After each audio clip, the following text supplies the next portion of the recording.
Joining me now is the smartest man in football, in college football, Joel Klatt. Joel? Other than that, how was the play, Mrs. Lincoln? Get him. Am I crazy? Yes. First of all, I hope my kids are not watching because he just debunked Santa Claus there. Oh, my goodness. Listen, I would respectfully disagree. I think that college football has actually risen in stature, and its stature now in this country is second only to the professional version of its own sport. Last night, even with the ratings being down because of the rematch nature of what's going on between Alabama and Clemson, what you saw was a rating that trumps every other sport in this country except for the NFL. That's the most watched sporting event in the American sporting landscape other than the NFL. It trumps all the World Series games. It trumps the NBA Finals, all of them.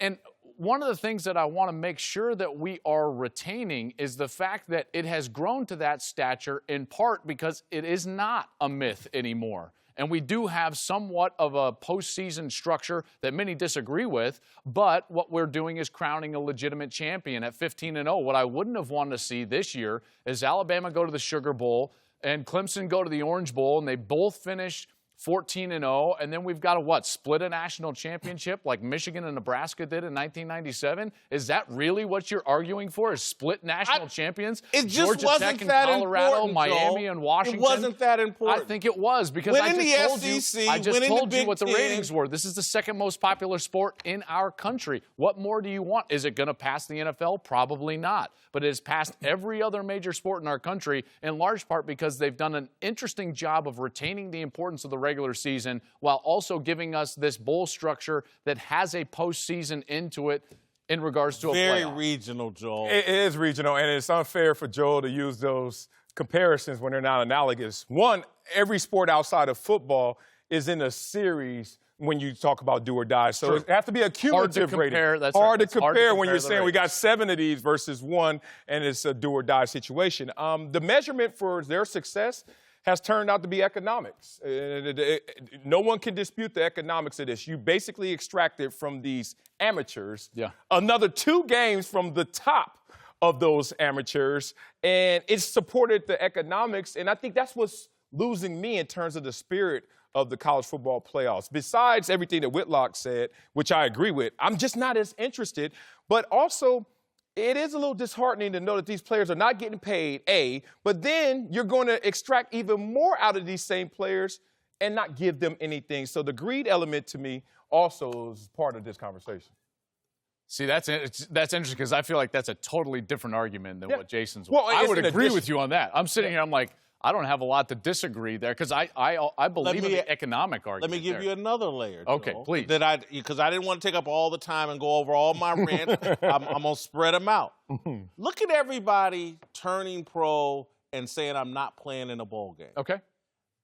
That is another diminishment of college football, and it's going to lead very quickly here, no matter what everybody says, it's too soon to expand. They're going to expand the playoffs. Yeah, they will eventually. And it's going to be driven by the fact they want these kids to play in the bowl games. It's going to be another financial decision. And there's going to be more exploitation of these kids and putting them in more games that they don't make any money off of. It's going to do that. And it's because everybody's gone playoff crazy. It's so important that we know that Clemson's better than Alabama.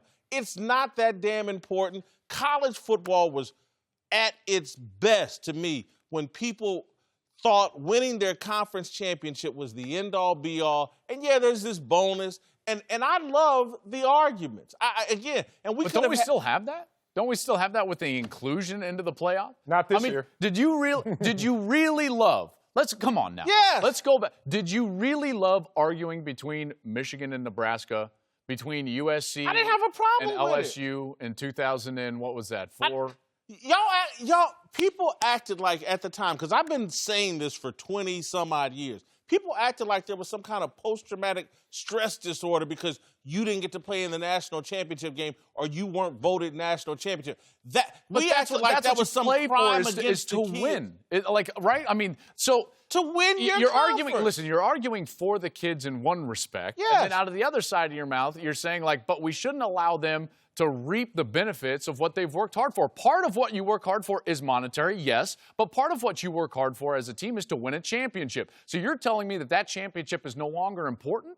Like, Joel. A legitimate – ask Brian Greasy and Scott Frost how it feels to share 97. Miami and – I mean, That's I keep bringing up all these – Ask these kids that are out there playing now they're playing 14 and 15 games, Joel. When we played 11 or 12 at the most.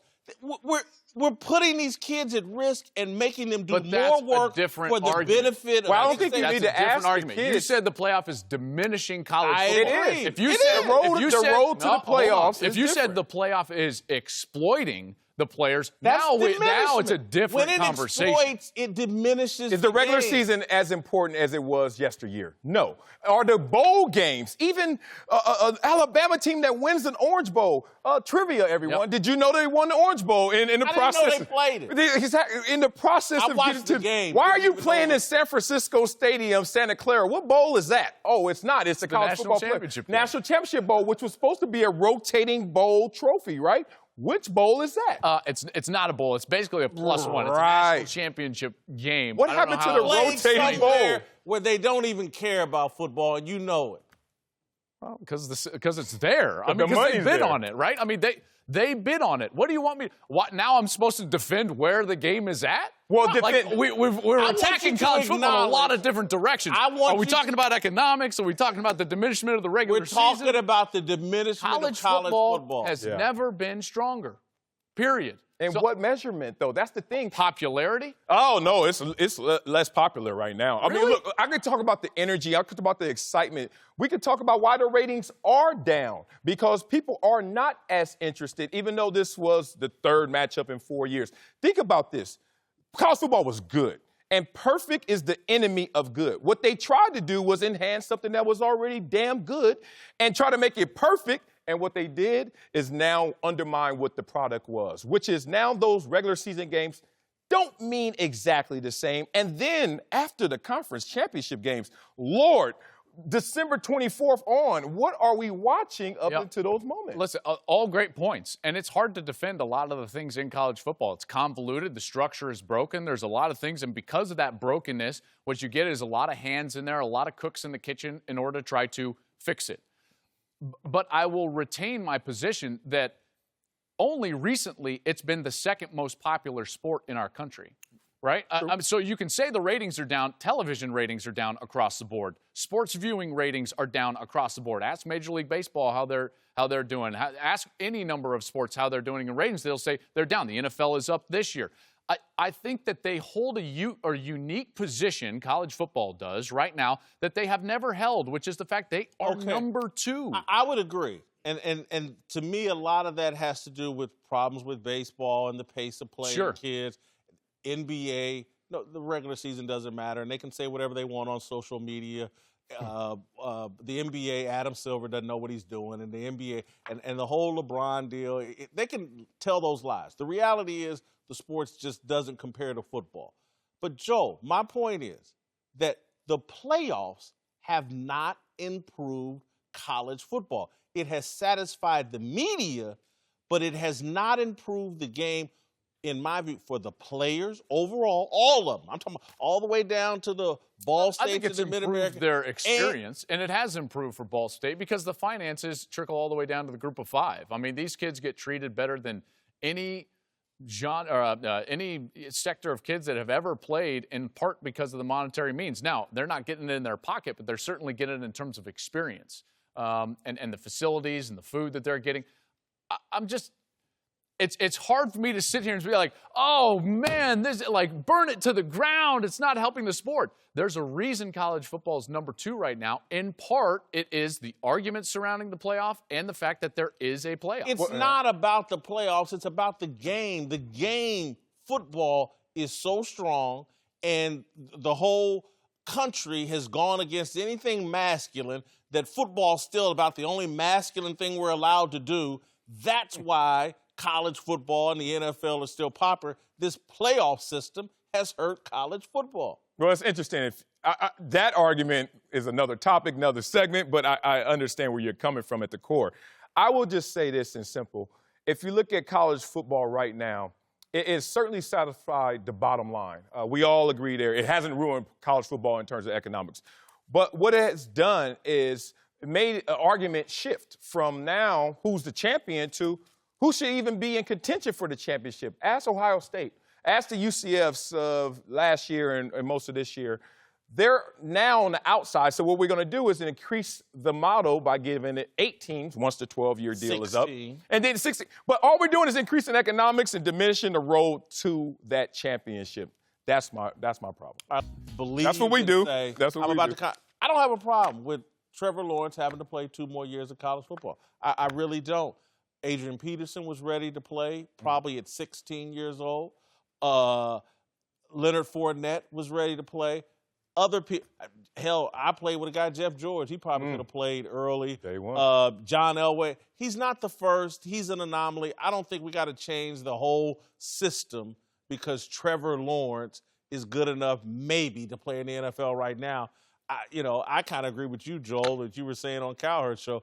We're going a little overboard about last night's game. And I think that he will be eventually one of the top prospects that we've seen in a long time. And there's certainly that ability. But, there's some brake pumping that needs to happen with Trevor Lawrence after last night. He made a couple of really poor throws and was bailed out by his wide receiver. Right here you're seeing one, that reach back. I mean, he's really good. There's no doubt. Having said that, you railed against an institution that has made the sport the second most popular sport in our country, partly at least, with the playoff.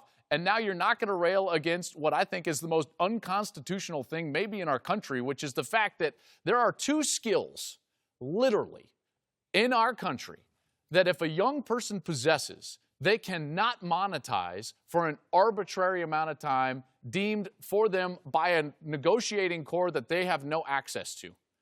That makes no sense. I mean, that's the most un-American thing that we've got going on. Any other skill, you name it, except for playing basketball and playing football, you can go monetize as soon as you're good enough to monetize it. As it relates to football, their union doesn't want kids coming in taking jobs from grown men. This is the collective bargaining They don't agreement. want young guys coming in and taking their own jobs. Yeah.